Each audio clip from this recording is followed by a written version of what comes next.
Donald Trump a failli reconnaître involontairement sa défaite. Vendredi 13 novembre, le président des États-Unis s'exprimait dans la roseraie de la Maison-Blanche pour se féliciter des progrès accomplis sur l'avancée d'un vaccin contre le Covid-19. Obligé d'évoquer la flambée des contaminations dans son pays, il a assuré que cette administration ne décidera pas de confinement.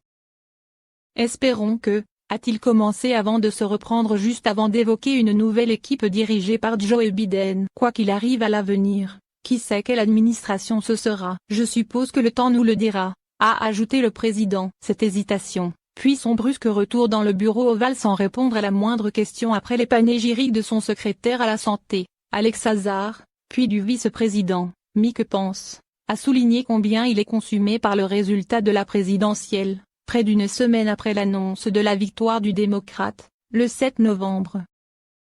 Car le président a continué d'affirmer vendredi que l'élection n'est toujours pas jouée. À 2 reprises, il a assuré sur son compte Twitter que le scrutin du 3 novembre a été truqué. Et il a confié que ça fait chaud au cœur de voir tout cet énorme soutien, surtout ces rassemblements spontanés qui fleurissent à travers le pays, dont un grand samedi à Washington, D.C.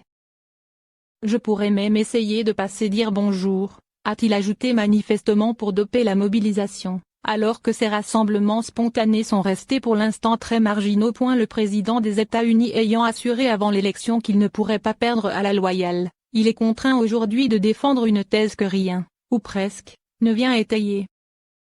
Alors que l'accusation de fraude est martelée par Donald Trump depuis la fin du scrutin, elle est beaucoup plus rarement reprise dans les procédures en cours. Jeudi, l'un de ses avocats, Cory Langoffé, a ainsi défendu une plainte dans l'Arizona en assurant que nous n'alléguons pas que quiconque ait volé l'élection.